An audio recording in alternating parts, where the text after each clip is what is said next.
नमस्कार दोस्तों, आप देख रहे हैं latest judgement with advocate Paresh Puranik. एक आदमी दिवालिया घोषित हो चुका था, उसकी कंपनी भी बंद हो चुकी थी। एनसीएलटी में उसने इंसॉल्वेंसी का केस भी फाइल कर दिया था, लेकिन फिर भी सुप्रीम कोर्ट ने कहा कि चेक बाउंस का केस रुकेगा नहीं, क्रिमिनल ट्रायल जारी रहेगा। अब सवाल ये है कि अगर कोई इंसान खुद बर्बाद हो चुका है तो क्या फिर भी उसको जेल भेजा जा सकता है, और जेल भेजने से क्या सामने वाले का पैसा रिकवर हो जाएगा? सोचिए, एक बिजनेसमैन है जिसकी कंपनी घाटे में चल रही है। बैंक को करोड़ों रुपया जो है जिस लोन के रूप में जो दे रखा था वो फंस चुका है। उसने पेमेंट के लिए जो चेक दिया था वो चेक अब बाउंस हो गए। कुछ समय बाद कंपनी लिक्विडेशन में चली गई। फिर उस व्यक्ति ने खुद को इंसॉल्वेंट घोषित कराने के लिए आईबीसी के तहत आवेदन भी दे दिया। उसकी सोच साफ थी कि अब जब इंसॉल्वेंसी प्रोसेस चल रही है तो मेरे खिलाफ जो चेक बाउंस का क्रिमिनल केस है वो रुक जाएगा। लेकिन सुप्रीम कोर्ट ने कहा नहीं, चेक बाउंस सिर्फ सिविल रिकवरी के लिए नहीं है, बल्कि ये क्रिमिनल ऑफेंस है।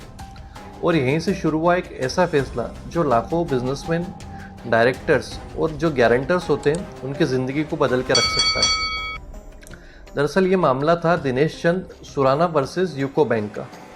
और सुप्रीम कोर्ट की जो डिवीजन बेंच में सुनवाई हुई, उस बेंच में थे जस्टिस जेबी पारदीवाला और जस्टिस केवी विश्वनाथन। अब कोर्ट के सामने यहाँ पर एक बहुत ही इम्पोर्टेंट सवाल था कि क्या आईबीसी में मोरेटोरियम लगने के बाद भी जो निगोशिएबल इंस्ट्रूमेंट एक्ट का सेक्शन 138 जिसके अंदर चेक बाउंस का केस फाइल होता है वो केस चलता रहेगा, क्योंकि वो क्रिमिनल नेचर का केस होता है। अब इस केस के जो फैक्ट्स थे वो ये थे कि एक कंपनी थी सुराना पावर लिमिटेड नाम से। कंपनी ने बैंक से बड़ी फाइनेंशियल फैसिलिटी ले रखी थी, सिक्योरिटी के रूप में चेक दिया हुआ था। लेकिन जब बैंक ने वो चेक लगाया प्रेजेंट होने के लिए तो चेक जो है वो डिसऑनर हो गया। रीज़न लिखा था कि इनसफिशिएंट फंड। इसके बाद बैंक ने 138 जो निगोशिएबल इंस्ट्रूमेंट एक्ट के तहत सूट फाइल किया, कंप्लेंट फाइल करी। और कुछ सालों बाद डायरेक्टर्स ने पर्सनल इंसॉल्वेंसी की प्रोसीडिंग्स जो है वो शुरू कर दी और ये आर्ग्यूमेंट दिया कि चूंकि आईबीसी का मोरेटोरियम लागू हो चुका है, इसलिए अब चेक बाउंस की जो प्रोसीडिंग है वो रुक जाना चाहिए। हाईकोर्ट में जब मैटर पहुंचता है तो वहाँ पर सेक्शन 138 जो कि सिर्फ रिकवरी प्रोसीडिंग्स नहीं है, ये हाईकोर्ट ने साफ तौर पर कहा कि ये क्रिमिनल प्रोसीडिंग है और इसीलिए जो मोरेटोरियम का प्रोटेक्शन है वो यहाँ पर नहीं मिलेगा। डायरेक्टर्स जो होते हैं वो इस बात से एग्रीड हुए और वो फिर सुप्रीम कोर्ट का दरवाज़ा खटखटाते हैं। अब सुप्रीम कोर्ट के सामने जो सबसे बड़ा सवाल था वो ये तय करना था कि क्या चेक बाउंस सिर्फ पैसा वसूल करने का ही एक तरीका है या वास्तव में ये क्रिमिनल ऑफेंस होता है इसके अंतर्गत।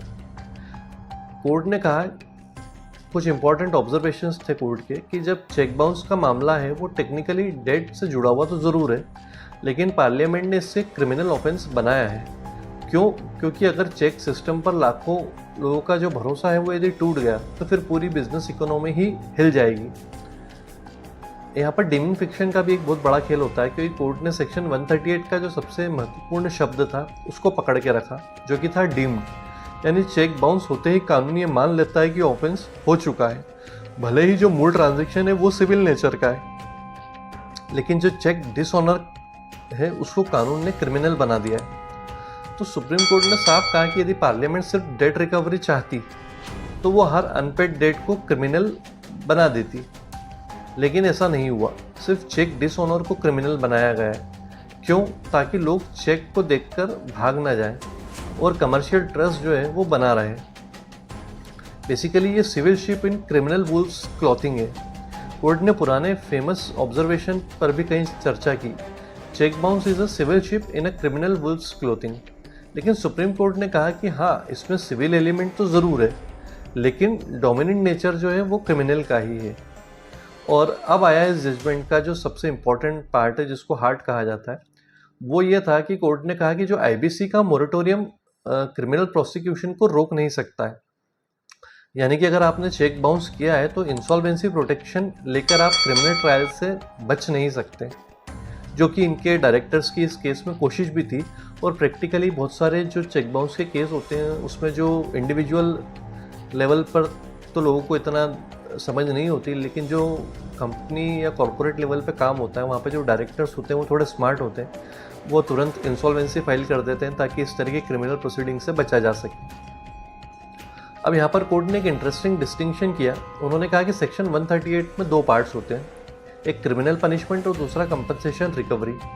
अब ध्यान देने वाली बात यह है कि कोर्ट ने कहा कि क्रिमिनल ट्रायल तो चलता रहेगा, लेकिन जो कंपनसेशन रिकवरी है वो टेम्पररीली रुक सकती है ड्यूरिंग मोरेटोरियम। यानी जेल का खतरा तो जारी रहेगा, लेकिन पैसे की रिकवरी कुछ समय के लिए रोकी जा सकती है।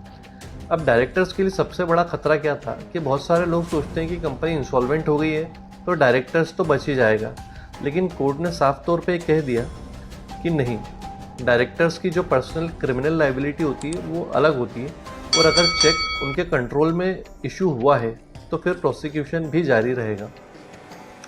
कोर्ट ने बिजनेस वर्ल्ड को एक क्लियर मैसेज दिया है। यहाँ पे सुप्रीम कोर्ट ने साफ कहा है कि चेक सिर्फ एक पेपर नहीं है, बल्कि ये ट्रस्ट का सिंबल होता है, और अगर लोग नोइंगली जानबूझकर चेक बाउंस करते रहेंगे तो पूरा जो कमर्शियल सिस्टम है वो कोलैप्स हो जाएगा, क्योंकि वो ट्रस्ट के ऊपर ही बेस्ड होता है।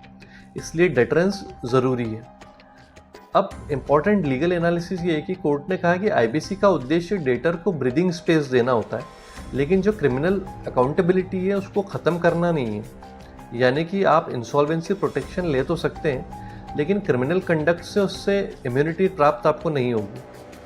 अब इसका रियल लाइफ में क्या इम्पैक्ट होगा कि इस जजमेंट के बाद जो डायरेक्टर्स हैं वो पर्सनल लाइबिलिटी से बच नहीं पाएंगे।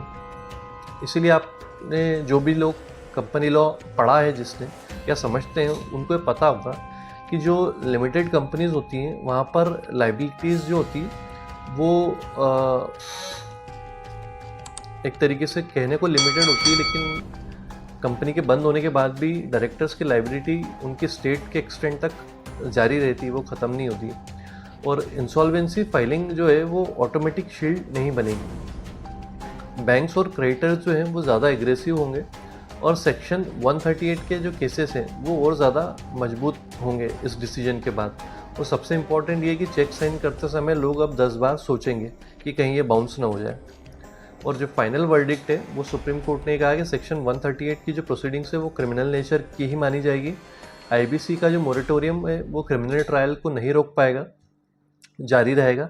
और जो रिकवरी है चूँकि वो सिविल नेचर की, तो वो टेम्पररी स्टे कर दी जाएगी, और डायरेक्टर्स की लायबिलिटी जारी रहेगी। यानी कि बैंक्रप्सी आपको डेट से राहत दे सकती है मात्र, लेकिन बाउंस चेक की जो क्रिमिनल रिस्पॉन्सिबिलिटी है उससे आप नहीं बच पाएंगे। लास्ट में, आज के बाद कोई भी बिजनेसमैन अगर ये सोच रहा है कि कंपनी बंद कर दूंगा, इंसॉल्वेंसी फाइल कर दूंगा और उससे मेरा जो चेक बाउंस की लायबिलिटी है उससे बच जाऊंगा, तो शायद ये फैसला, ये जजमेंट उसको ज़रूर पढ़ लेना चाहिए, समझ लेना चाहिए, क्योंकि सुप्रीम कोर्ट ने साफ कर दिया है कि चेक बाउंस अब सिर्फ पैसे का मामला नहीं रहा, बल्कि ये भरोसे की हत्या माना जाएगा, और उससे क्रिमिनल प्रोसीडिंग से इम्यूनिटी नहीं मिलेगी। Thank you.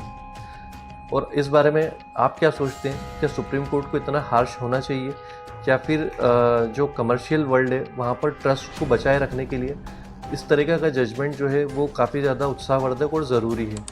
आप इस बारे में जो भी सोचते हैं कमेंट करके ज़रूर बताइएगा। Thank you.